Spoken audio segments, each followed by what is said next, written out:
Hi, welcome to Wellspring on the Air. I'm Tova, co-founder and president of Wellspring Counseling.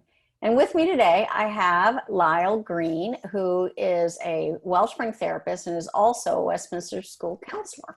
So as we're all heading back to school, kids back to school in a completely new normal, I have asked Lyle to join us today, and let's talk about how we can help prepare ourselves and our kids for school. Most of the kids have been out of school since March, and so this is really the first new normal of COVID and the craziness that we're in. So Lyle, just introduce yourself just a moment. All right, I am Lyle Green. I've been at Westminster many years. I came in 1982, and then somewhere in the 90s, I worked with Tova actually here on campus. Yep. And then in about year 2000, I went to work at what is now Christ Journey Church for 11 years. And I've come back about the last 9 years now, full-time counselor, and I teach psychology here. And I work at Wellspring, I think for about 8 or 9 years now, 8 years maybe? Yes. Yeah, it's been great. You're just such a great therapist, and I've tried for years to get you to come to us full-time.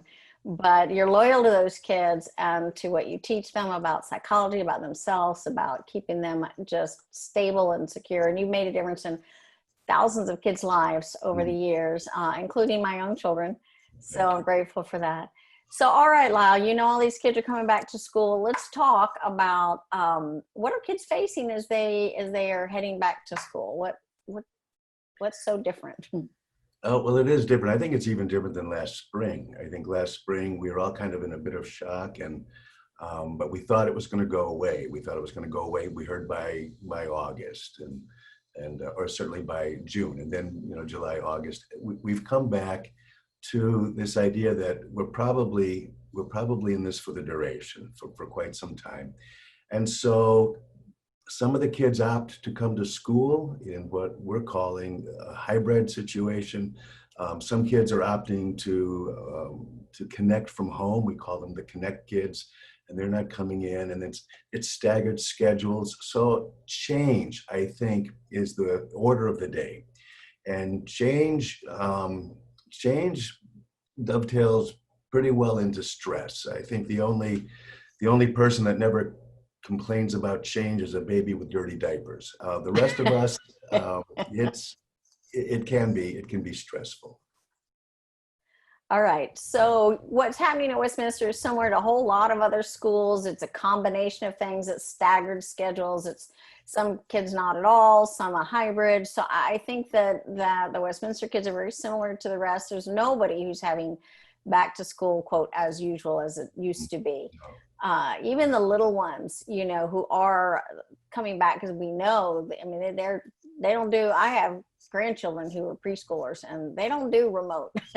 It doesn't really work. And so, but even for them coming back, they're still wearing masks. They're coming into smaller classes. They've got barriers in the rooms and things like that. So it's new. So I think what I know you have kind of written to the parents about some of the key things they could do to help make this better. I saw you had 4 major points. So let's at least work our way through these. The first one, tell us your first main point that is going to help kids be stable during unstable change. Yeah, I think the main thing and I work with teens. I just want to say that when I speak of the kids, I'm speaking of the high school age kids. I know that the elementary school and the middle schools have a little different schedule, but for all of our children, I think especially our teens, what we want to remind them of is that there are some secure foundations in their lives, and so certainly in a time of change, they need to know that the foundations are intact. That foundations for all the change that's happening, there are things that remain the same. And I think certainly a cohesive family system is one of those cornerstones. And what we can do as parents, to whatever extent we can, whether that's family dinners several nights a week, whether that's just sitting around watching a little TV or watching movies or doing something that says we're tight as a family, we're doing okay as a family, I think that would be very important. Now, probably, in good times it works, but now more than ever. I think the other thing for faith-based communities, if we could remind our kids that the Lord is still on his throne, He's monitoring world events. He's in charge, and I think if we could come back to that as moms and dads and remind our kids that there is a structure to this universe, and that God is still in charge, and that He's not wringing His hands, pacing the halls of heaven, wondering what to do. That He's the Lord who is the sovereign Lord, and He's still in control. I love that. So really who we are in our family units and who we are with the Lord and God himself has not changed at all. I think I just went to some leadership seminars and they were talking about how to lead during these changing times. And one of the things is what isn't changing and what can we hold on to? So those are our foundations. And so I think, especially like you were saying, as a family unit, so the crises we face may change. It could be health changes, it could be schedule change, all sorts of things. But like for instance, one unchangeable in the family might be that you could communicate to your kids. In our family, we solve problems. So no matter what comes, we're gonna problem solve. Or in our family, we stick together when times are hard. In our family, what do we do? In our family, we have dinner no matter what. We pray no matter what. What are those things that our family does that doesn't relate to the stressors that come or the changes that come? And so I think even probably, I love your idea, but even saying it out loud to the kids, and this includes little kids, and to ourselves, we kind of need to know this. Oh yeah, well in our family, we do this and it doesn't change, I think even like right now, I'm thinking of like daily routines. It's one of those sort of stabilizing factors in a child's life. Probably important again in normal times, but especially now, to have a predictable routine that our kids can rely on and lean into, because there are a lot of variables and a lot of differences and changes. But if they just know when they wake up in the morning, it's going to be kind of the same today as it was yesterday, and it'll be this way tomorrow as well. So a good routine really does help us in that area of just stabilizing our kids' thinking and their feelings. Yeah. And before we move past this and talking about God being stable, you had a couple of great scriptures in what you had written to your parents. Could you read us some of those? Yeah, I'm thinking, we kind of think of this as something new, something strange and different, and for us, indeed, it is. But the idea that foundations have been shaken, that's not anything new, and it goes way, way back. I'm thinking of the psalmist who wrote these words in the scriptures. The psalmist said, "If the foundations are destroyed, what can the righteous do?" It's kind of a rhetorical question. And you can almost feel Tova this pregnant pause. If the foundations are destroyed, what can the righteous do? Silence. And then he answers it, and he says, "The Lord is in his holy temple. The Lord is on his heavenly throne. His eyes are watching closely." And I don't think it's beyond the scope of our kids, theological understanding to be able to lean into that. To be able to call up scriptures such as, let's say, Isaiah chapter 40, let's say verse 28. Have you not known? Have you not heard?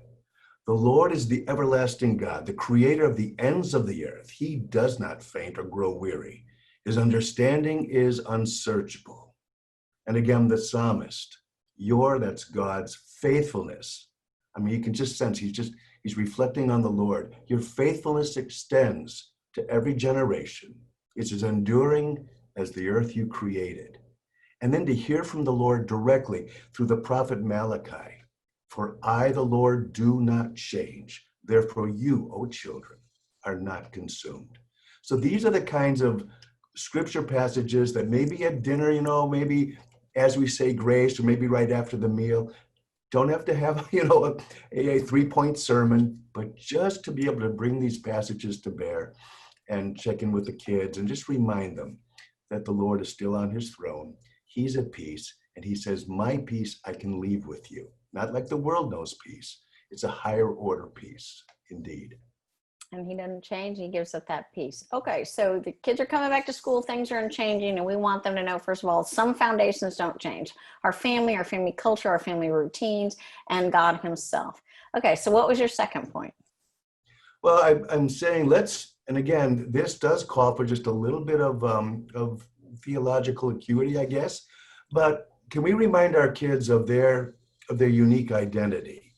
Um, what I've been saying to my kids here, whenever I get the chance, is let's remember who we are, and let's move our thinking from this immediate context and let eternity and our identity as citizens of the kingdom of heaven set the backdrop for how we respond to COVID, even as young people. I'm thinking of Peter, the Apostle Peter, who writes these words. He says, the world does life one way. And then I'm quoting, he says, but you're not like that. I'm still quoting, for you are a chosen people. You are a royal priest, a holy nation, God's very own possessions. As a result, and I'm still quoting, you can show others the goodness of God, for he called you out of darkness into his marvelous light. And so if we could help our kids sort of embrace that identity, and they can understand that they live as ambassadors or representatives of the kingdom of heaven, and that we never have been exempt as the church or the people of God. We've never been exempt from trials and tribulations or the challenge of change, but we do life differently. We do it in community. We do it with other believers, shoulder to shoulder, and we do it with love and grace and mercy and wisdom. And if you give me a moment, I'd love to take those 4 words apart for you, Tova, because to me, I have memorized those for years, and I keep having to remind myself of them. And then what I'll do in my class is I'll say, kids, let's just remember these 4 words. My peer counselors, this is front page for my peer counselors as well. We as the people of God, we represent the kingdom of heaven through love, grace, mercy, and wisdom. Can I take a moment just to so share let's those? let's start with love. All right. And it's very simple. And to have our kids actually memorize this, it's simple. Love is extending yourself sacrificially to raise the spirit of another person. Now, the operative term there is sacrificial. So it always costs a little something, or maybe a lot. But love is extending yourself sacrificially to raise another person's spirit. Grace. What is grace? And I've heard, I'm trained theologically and I've been raised in the church, unmerited favor, and that's a good definition. But the best definition of grace I've ever heard is this, Tova. Grace is the ability to encounter a disturbance, not of your making, without adding to it. And if we can, That's a new definition for me. I love isn't that great? Yeah. Great, yeah. Grace, where you encounter a disturbance that you didn't create, but you don't add to it. That's grace. And especially during this time of COVID, if we ever needed love, if we ever needed grace, when we're at home with family and in close quarters, it would be now. And then mercy. Mercy is assessing a human need. And I would say legitimate need, assessing a legitimate human need and meeting that need, even if you think the other person is undeserving. That's mercy. And that is certainly what God had for us through his son's sacrifice and through the atonement. And but mercy, yeah, you scan for the human need, and when you see it, you meet that need, even if you think the other person is undeserving. I like that. That is merciful. That is. Yeah. And then wisdom. And wisdom, I think wisdom is the prudent application of knowledge or applying knowledge in really practical ways. And sometimes it's just having to speak that hard truth in love. And it's kind of head up, shoulders back, not proud or haughty, but just having to speak truth, but with love, as the Apostle Paul said, seasoned with love. Yeah. So if we could teach our kids these principles, and then not just teach them, because I think, Tova, that these kinds of values are more caught. Modeled. Taught. Yeah. So if we could not just teach them, but begin to model them on the home front during this period of time, that would do well to kind of move our kids in that direction as well. So we want them to know that some foundations don't change, and we want to remind them of their identity, particularly as Christians, who they are and how they interact in the world. I want to broaden that real quickly, and then we're going to take a very short break. But I was thinking about, some of us don't have Christian kids, and, they don't see themselves as these things. They can still learn these values, or certainly values that anyone in society would appreciate: love and grace and mercy and wisdom. And but I had my own little idea of this when I saw your note that said, remind them of their identity. And I was thinking about in our family, we watch the Titan games with Dwayne "The Rock" Johnson. We just something we like to keep up with for fun. And in it, there was one of the winners, his name Will Sutton. He was the winning champion for the East Coast. And then he lost, and it's not a spoiler alert, this is out there in public already, but he lost in the final challenge. He became in second place. And right after he comes in second, and loses the title, he says, well, I'm still the East Coast champion, and I'm still country strong, which was he's from the country, and that was his mantra all along: I'm country strong, and so it was like he instantly, in the middle of a disappointment, went straight to his internalized identity. I am already this, I am that, his definition of himself. And it didn't change if circumstances changed or disappointments can change. And I know it's maybe a silly little example, but I think when you say we need to hold on to our identity, we need to know who we are regardless of circumstances. And that's going to carry us through when the circumstances change. Well, I'm still the kid who blank. I'm still the parent who blank. I'm still the Christian who blank, and that's who I am. It didn't change. All right, we're going to take a very quick break, and then we're going to come back for your last 2 points. And so we'll be right back. Welcome back. I'm Tova with Wellspring on the Air, and with me today I have Lyle Green, who's a Wellspring therapist as well as the personal counselor at Westminster Christian School. Today we've been talking about your kids going back to school and all of us kind of returning to routines that are anything but routine anymore because of COVID. So we're just talking about ways of addressing that, of helping ourselves and our kids. And even if we don't have kids, honestly, these points apply to all of us as we kind of reemerge into a new normal, because it's never going back exactly like it was. And so the first 2 points we've done so far is that we need to remember our foundation. So the foundation within our families, that we have certain rituals and chemistry and family values and things that we do that are always the same, even a statement, in our family, we solve problems, or we stick together, we have meals, we do these things, and our foundation in God, who never changes. And we had some wonderful verses on that. So if you're just joining us and you missed the beginning of the show, you can find us on your favorite podcast channel, Wellspring on the Air, or on our website. You can link to this in a blog format. You can find some of it on social media and on the YouTube channel. So you're welcome to find this however you're finding it today and see there or hear the beginning of it. Finding our foundation, and then secondly, who we are in our identity is our second point. We need to remember who we are, that doesn't change regardless of circumstances. Okay, so let's move in, Lyle, to your third point. What's your third way to help us, all of us, and particularly our kids, to handle these changes? Yeah, when I was a kid, this is over 50 years ago, I was in high school. I came across a Reader's Digest article that has stayed with me all these years. It was a concentration camp survivor. And he was relaying to another student, another young person, his experiences there. And he said what helped him survive was he was able to differentiate between an inconvenience, a problem, and a fact of life. And that stuck with me throughout my entire life. And so what I'm urging my students to do here, and parents as well, is let's label these things correctly. So we know we're going to get triggered, but when we get triggered, can we capture that thought? Rather than letting it land and have its way with us, can we capture that trigger, take it captive, and once you've taken it captive, now you can do something different with it. So grab and go, oh, there it is. I'm getting triggered now. And then let's for 1 second, for trigger, sure. Just for 1 second, something that disturbs you. Yes. I'm triggered because something happened and I feel disturbed. Yes, Would that be good? I'm using Okay. counseling jargon, and I'm assuming everybody knows, but you're absolutely right. Something that where you feel your You feel emotional upset? barometer dropping. Yeah. Hmm. And you Okay. feel, it's either fight, flight, you're feeling a little angry, you're feeling a little scared, a little unnerved.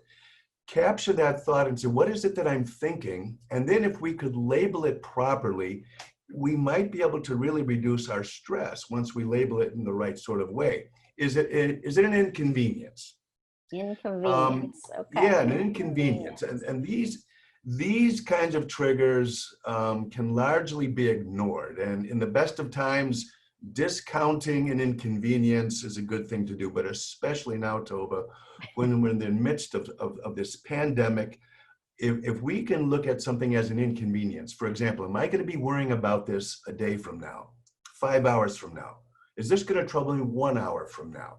If not, it's probably an inconvenience. Shrug that off, let that go, and let's reserve energy for what really matters. We have a lot of inconveniences because of COVID that we didn't used to Yes, have. It's inconvenient to put your mask on and off and to have it fog if you're like me and are you've wearing got it. glasses. It's You're right. inconvenient to have to wait in line at Home Depot but to go in so you don't have too many people in the store, whatever. So we have a lot of inconveniences. Kids at school are going to have a lot of new inconveniences about where things are, how they have to wait to get to places, through Right. places, in places. They are annoying and they are inconvenient. They But are, but we label if it we could as pare such down, and let it yes, go. Like yes, if I, we could label it as, I, I'm going to get past this. This isn't going to be long term. This is an hour. This is a half hour. This is a few minutes. I think that would really help. And then, um, is it a problem? Let's label it as such. It truly is a problem because some triggering events we can't ignore them as easily as we can an inconvenience. And so problems demand our attention. It demands a response. And so how can we help our kids sort of press that pause button? Maybe we need to help them come up with one. Press a pause button, take a breath, and then move into problem solving mode.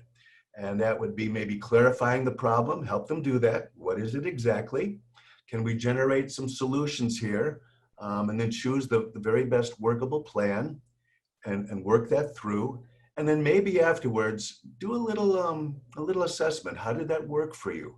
What would you have done differently? And that certainly could help maybe as a future reference for problem solving. But is it an inconvenience? Shrug it off. Is it a problem to be solved? Let's get around to solving it. Or, and this is the tough one, is it an unchangeable fact of life? Kind of like COVID-19. And if the triggering event is an unchangeable fact of life, how can we help our kids learn to adapt and make those adjustments in really healthy ways? What resources do they need to gather? Let's not do all the gathering for them. Let's help them gather resources. What support networks are they gonna need to help them work through this? And let's not make all the calls for them. Let's help them locate those networks and develop those networks. And certainly, if it's a fact of life, an unchangeable fact of life that calls for adaptation and some adjustment, um, we'll move through that a lot better if we have the right resources and the right support networks to come alongside us. It'll I certainly be think less it's stressful that way. so many examples of that where it is an unchangeable fact of life. And so you say, okay, what resources, as you said, do I need to bring to bear? So this is going to be hard. So like it's in the illness. So I'm going to need, friends praying for me. I'm going to need extra time in my schedule. I'm going to need extra sleep, just like you prepare for a marathon or something. It's like, okay, I need all this extra stuff to get through this. And that's what you're talking about. It's like, or how do I become more flexible? How do I change my world view or maybe my dreams or visions for the future? So this is a fact. So now I need to kind of spend time Yes. readjusting to the new And, future that I thought I'd have, or and all I, sorts of things. I think this would be a very important point. We could short circuit the learning process here because as parents, you want our kids to kind of land soft and, it's COVID and they've got stressors and pressures. But if we help them and kind of guide and direct while they gather up their resources, they figured out what those resources are, they formulate their support networks, and they give that some thought as well. While we're kind of behind the scenes helping them with that, I think this could be a wonderful learning process for their future as well. Um, we're, you have a fourth point, and I think we may just want to mention this because I want to make sure you get to say that little list of questions you had for parents before we close. So your fourth point is to help our teens establish healthy self-care routines. So tell us a little bit about that, and then we'll move on. Tova, I can say this so quickly because so much has been written about, Yeah. how to manage self-care during COVID-19. Let me just say 3 things. And I know it sounds kind of flippant, but it's important. But it's true. Eat right, sleep right, and exercise regularly. Those 3 things. I think everything else, every other coping mechanism we can come up with takes its lead from, are we eating right? Are we sleeping right? And are we getting some exercise? Hugely important. Our kids aren't thinking that way, and it's probably going to take a little bit of parental oversight to make sure that our kids are eating right, sleeping right, and that they are getting out and getting some exercise. Indeed. And we need to model it, and we need to join them in it. We can't tell them to do it and not do it ourselves, right? So, right. All right. So as we wrap up, I know that we're talking about this. I saw it earlier that there's some things that parents can say or ask their kids to be checking in, not grilling them, not interrogating, but we do need to we're taking our temperature everywhere, right? So we need to take our mental health emotional temperature a little bit, with each other, because sometimes we're doing better than other times. So what was that list of questions you had that you thought would be really good? Yeah, it came out of Children's Hospital, Colorado. Let me just run down it very quickly, and maybe our listeners could just take note. To ask your child at any age, how are you feeling today? And what you're going to hear is fine or lousy. So it's kind of a closed-ended question, but what you want to do is kind of open that up. How are you feeling today? Fine. No, really. Tell me how you're doing. Let me know, and kind of open that up so that they have to, sort of enlarge on that a little bit. Another really cool way of putting that is, what's taking up most of your headspace right now? What are you thinking about the most? Yeah, what are you thinking about? What's taking up most of your headspace right now? Have you been sleeping okay? And if they say no, not really, well, how do you think we could improve your sleep? What have you been doing for exercise? Are you getting out there? You getting a little exercise? You might want to check in with that. What did you do today that made you feel really good? Now, give me one thing. Just like, what did you do today? Oh, nothing. Well, tomorrow maybe we could come up with something where at the end of the day, it just was the highlight of your day. What are you looking forward to the next few days? That's a good one. Kind of move them, into forward thinking. What are you looking forward to over the next few days? What could you do today that would make you feel really good? Another question, maybe at the end of the day, maybe at mealtime, we go around, what are you grateful for? What just lights you up today? And then this question, I think, is so important. You look at your child and you say, with all sincerity, what do you need? What can I do for you today? What do you really need? And just keep, not like little bullet points that you have to go through at the end of every day, but just keep those questions or questions like that on the front burner, and every now and then check in with your child. That's great. Well, it is time for us to wrap up. So what I'm going to recommend, if you're listening to this on podcast, that you go to wellspringmiami.org, go to our blog site and type in anything that's related to this, Lyle Green or school prep or something about this, and you will be able to find the blog that has a list of some books and some resources that are really good. Those of you who are watching visually, then just save for the next slide, pause it as you need to, and see if there's something on there that would be a great resource for you. Lyle, I'm so grateful for you joining us today. I think it's so helpful for us to think of how to prepare ourselves and our kids for this next coming months. And so with that, we will end. It's time to wrap up.